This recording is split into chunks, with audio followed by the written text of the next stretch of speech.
Now, the Group Chief Executive of Access Holdings, Dr. Herbert Wigwe, spoke on banks' needs for Pan-African expansion and breaking trade barriers in Africa at the ongoing Financial Industry Summit in Lome, Togo. Let's take a listen. We think that there is need for greater inclusion of running across the entire continent. So there is need for us to go across ECOWAS, there is need for us to go to Central Africa, there is need for us to go to East Africa, and of course there is need to go to South Africa. Now, we have structured our growth to be present across the entire continent because we see the entire continent as one block. And if we can basically convince our leaders and our governments to work together, all right, you will have a strong institution.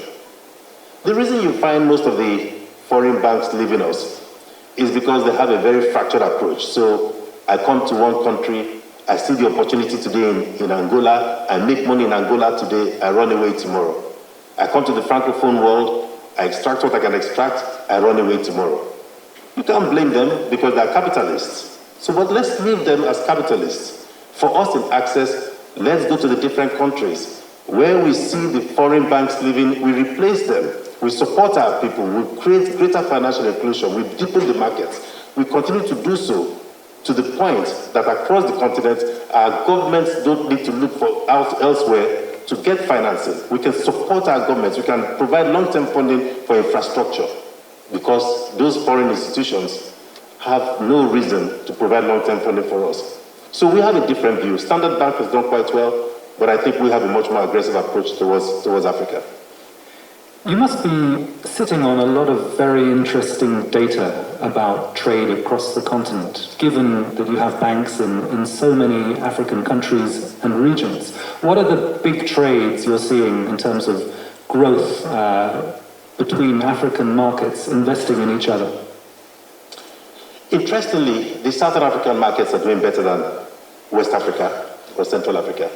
In fact, the COMESA zone, which is community of Southern and East African countries, are doing much better than we are. If I take the trade between South Africa and Botswana and Mozambique and Zambia, etc., it runs into several tens of billions of dollars. All right? And of course, Nairobi is linked up there. But what we see in West Africa is very limited trade, very limited. But what we're trying to do is to bridge all of that, all right, and make sure that we start supporting institutions in West Africa to become stronger institutions and therefore support trade, all right. So yes, in South Africa, it's stronger than we are, but I think that we represent a strong force and we need to break the barriers that inhibits trade rather across West Africa. Rise business correspondent Rotus Oddiri joins us now from Lome, Togo for more on the Financial Industry Summit. Good afternoon to you, Rotus. It's great to see you. I'm sure all GBR viewers will agree with me. Thanks for joining the show. Hey.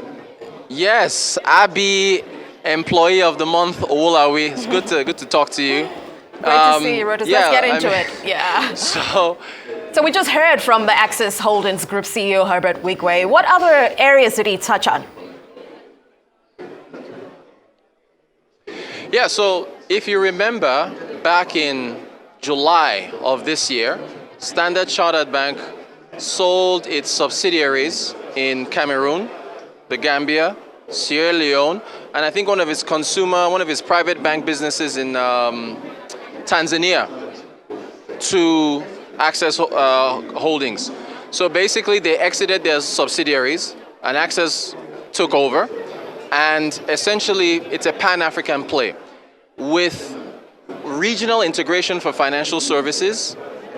With regional integration for financial services, you're essentially going to be seeing the need for more Pan-African footprints for a number of banks across the African region, and Access is one of them. So in addition to that, he talked not only about regional integration and the Pan-African footprint, fintechs, the Japa situation that we have with a lot of Nigerians leaving the country and going overseas. He said they should stay here. And he also talked about skills and education as well. Most importantly, his university that he's building, saying that we need to have big universities here in Africa that can assist in building up the next generation of skilled bankers on the continent. Sounds like a very robust discussion there. But we also understand, Rotus, that you moderated a panel yesterday. Talk us through the theme of the discussion, how it all ties into the summit.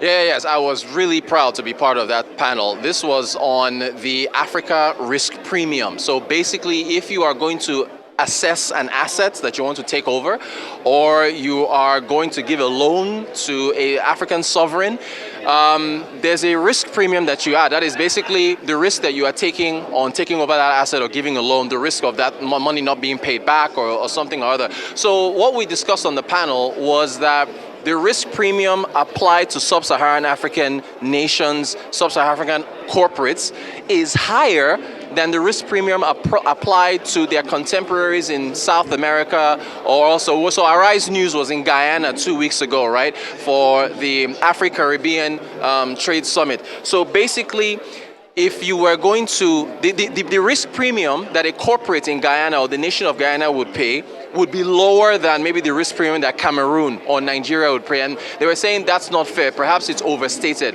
So we talked about perhaps the need to have African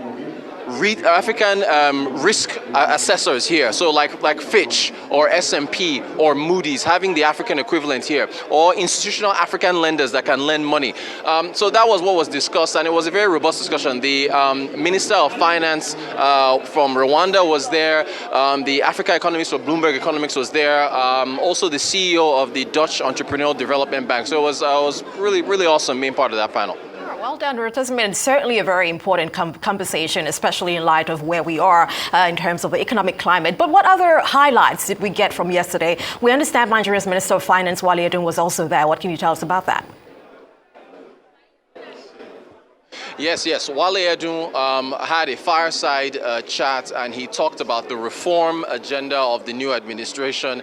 He talked about the need to inspire, or not really inspire, incentivize Nigerians that have funds overseas to bring that money back home. So essentially, the need to attract investment back into Nigeria. So he also talked about the plans ahead in order to get the macro stability for Nigeria on a solid footing. So it was a really good conversation. He's optimistic about where things are for 2024. The year is gone practically. 2023 is gone. So we've got a new year coming up to where things really have to kick into gear, to where Nigeria can get on a more solid footing for growth, for GDP and everything else. So that was another good conversation that he had. All right, lots to look ahead for. But technology was also certainly on the agenda here. What are some of the highlights around that?